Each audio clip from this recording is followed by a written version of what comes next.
everyone! I am Teacher Jessica Manukan. Sa araw na ito, pag-aaralan natin kung ano nga ba ang konsepto ng pangangailangan. Bago tayo dumako sa ating paksang aralin, nais ko munang kumuha kayo ng blanco papel at ballpen, sundin at sagutan ang hinihingi ng table na ito, ilagay ang kabuuang halaga ng baon para sa isang buwan. Sa talahanayang ito, ilista sa unang kolum kung ano-ano nga ba ang mga bagay o gawain na iyong pinaglalaanan ng baon para sa buong buwan. Sa ikalawa namang kolum, ilista ang presyo ng ginastos mo para sa bawat bagay o gawain. Kunin ang kabuuang halaga ng lahat na nagagastos at nabawas dito ang iyong naipon sa bawat buwan. At pagkatapos, iyo muna yung isang tabi at ating alamin ang mga bagay na iyong nalalaman, ang mga bagay na iyo lamang kagustuhan at mga bagay na higit na kailangan. Magkano ang iyong baong pera sa araw-araw? Kapag pinagsama-sama mo ang iyong baon sa buong buwan, magkano ang mga nagiging kabuuan? Ano-ano ang mga nabibili mo sa iyong baon para sa buong buwan? Magkano ang inilalaan mo para sa pagkain? Bagong libro, laruan o gadget, panonood ng sine, o kaya pamamasyal kasama ang mga kaibigan na kapag iipon ka ba? Ano nga ba ang ibig sabihin ng pangangailangan? Ito ay ang mga batayan ng mga bagay na mahalaga upang mabuhay araw-araw. Ang pangangailangan ay anumang bagay na kailangan magkaroon ang tao at batayan upang mabuhay ang isang tao. Ang isang magandang halimbawa nito ay ang pagkain. Kung hindi ka kakain kalaunan ay maaari mo itong ikamatay. Hindi man kailangan ang ugod na sasarap at napakadaming pagkain, ngunit kailangan natin kumain ng sapat upang tayo ay mabuhay. Bukod sa pagkain, maituturing din ang pangangailangan ang damit, tirahan at mga batayang kagamitan bago ang Rebolusyong Industrial. Kalakhan sa populasyon ng mundo ay halos walang akses sa mga batayang pangangailangan ng tao. Sa mga tuwid, ang pangangailangan ay ang mga bagay tulad ng pagkain, tubig, tirahan at damit na mahalaga sa ikabubuhay ng tao sapagkat kung wala ang mga ito ay hindi mananatiling buhay ang tao. Narito ang isinagawang pag-aaral ni Abraham Maslow noong taong 1943 sa kanyang pag-aaral na A Theory of Human Motivation. Aniya ang pangangailangan ng tao ay may iba't ibang antas na inilalarawan dito gamit ang pyramid. Ito ay ang tinatawag na hierarkiya ng pangangailangan o hierarchy of needs. Una na dyan, mula sa ilalim, pangangailangan physiologiko o physiological needs. Para kay Maslow, pinakamahalaga at pinaka-fundamental na pangangailangan ng tao ang physiological upang mabuhay. Kabilang dito ang pagkain, tubig, malinis na hangin, damit at tirahan. Kung hindi ito maibibigay sa tao, hindi kakayanin ang katawan ng tao na gumana ng maayos. At kalaunan ay mabibigo rin siyang may sakatuparan ang iba pang naisin. Ikalawa sa hierarchy of needs ay ang pangangailangang pangkaligtasan o safety needs. Pagkatapos ng physiological na pangangailangan ay isinunod ni Maslow ang pangkaligtasang pangangailangan. Kabilang dito ang personal, komunidad, trabaho, kalusugang seguridad. Kailangang maramdaman ng tao ang pang-ekonomiyang seguridad gaya ng pagkakaroon ng regular na trabaho at iba pang pangkaligtasang pisikal. Ikatlo sa hierarchy of needs ay ang pangangailangang panlipunan o mas kilala bilang pangangailangang mahalin at mapabilang o love and belongingness.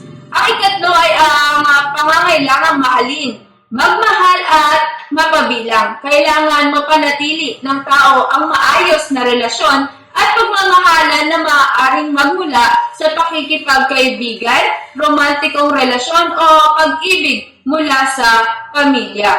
Kailangan mahalin ang tao sa sexual man o hindi sexual na pamamaraan. Maraming tao ang dumaranas ng kalungkutan suliraning makibagay sa lipunan o kaya naman ay matinding depresyon dahil sa iba't ibang masasakit na karanasan tulad ng pag-iwan o ostrasismo ng grupong kinabibilangan.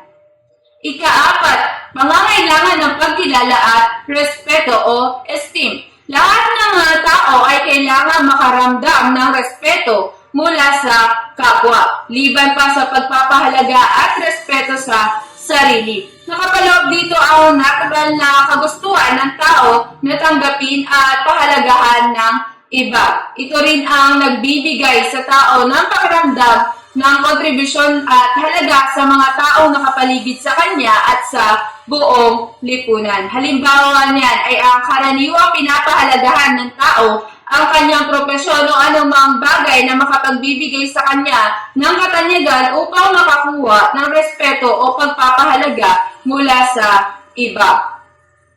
Mula sa tuktok, ito ay ang kaganapang pantao o pinakamataas na uri ng pangangailangan, self-actualization, na kung saan ito ay tumutukoy sa realisasyon ng kabuuang potensyal ng tao. Inilalarawan ni Maslow ang ganitong antas bilang kagustuhan ng tao na may sakatuparan ang anumang naising gawain sa pamamagitan ng pinakamahusay na kaya niyang gawin. Maaring mahanap ng tao ang kaganapang ito sa iba't ibang propesyon o papel sa lipunan na kanyang napili. Gaya ng nabanggit, naniniwala si Maslow na una, hindi makakamit ng tao ang pinakamataas na antas na pangangailangan kung hindi niya makukuha ang mga naunang antas. Ikalawa, mauunawaan lamang ng tao ang pinakamataas na antas ng pangangailangan kung hindi niya lang basta isa sa katuparan ang mga nauna. Kailangan ng bawat individual na paghusayan ang bawat antas.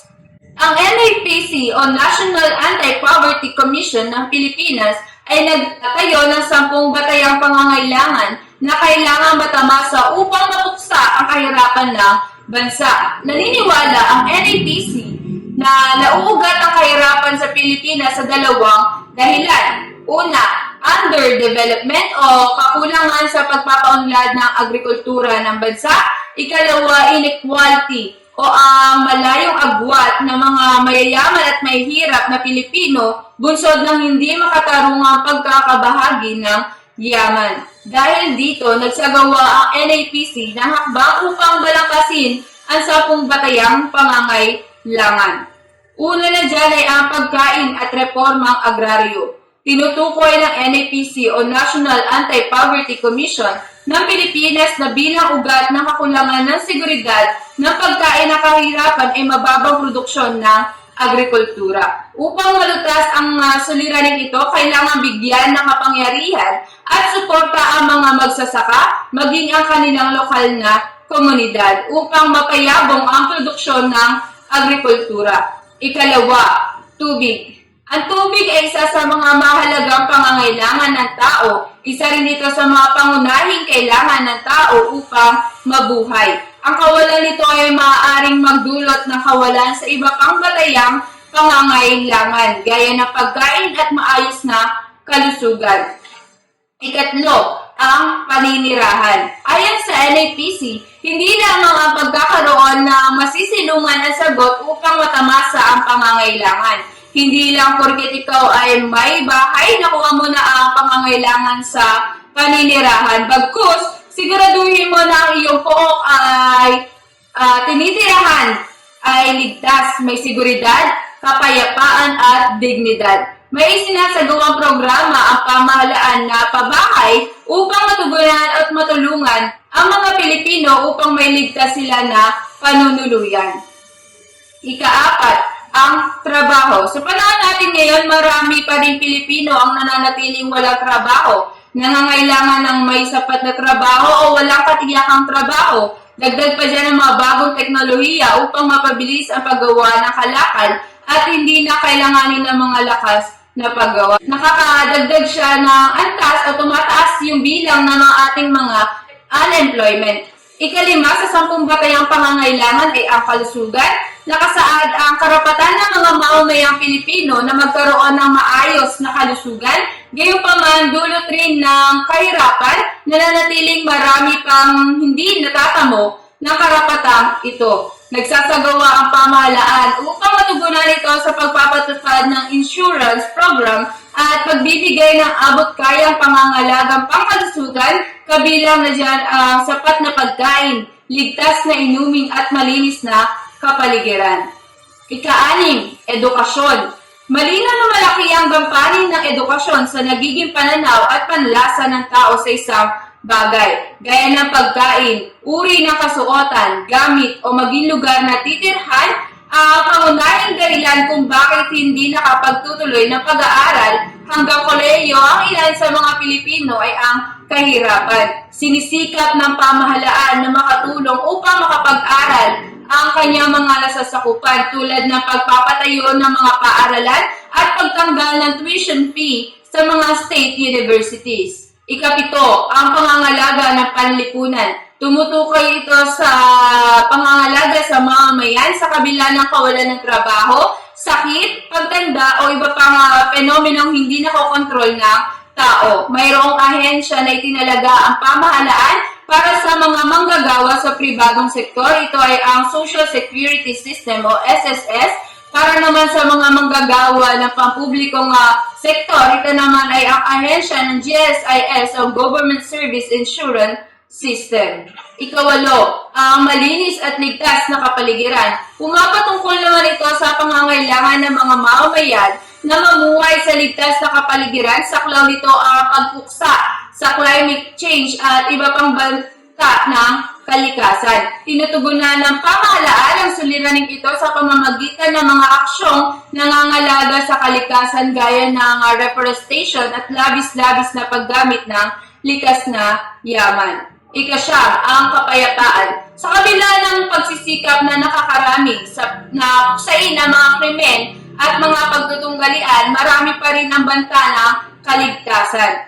Kadalasan na nag-uusig sa isang tao na gumawa ng kamalian o kasamaan ay ang kahirapan. Natutugunan ito na pamamagitan ng pagpapatibay sa mga sandatahang lakas at pagpapatatag ng mga usaping pang kapayapaan. Ika-10 ay ang pakikilahok. Upang maging maunlad ang Pilipinas, kinakailangan maging bahagi ang bawat mamamayan sa lakas paggawa ng bansa.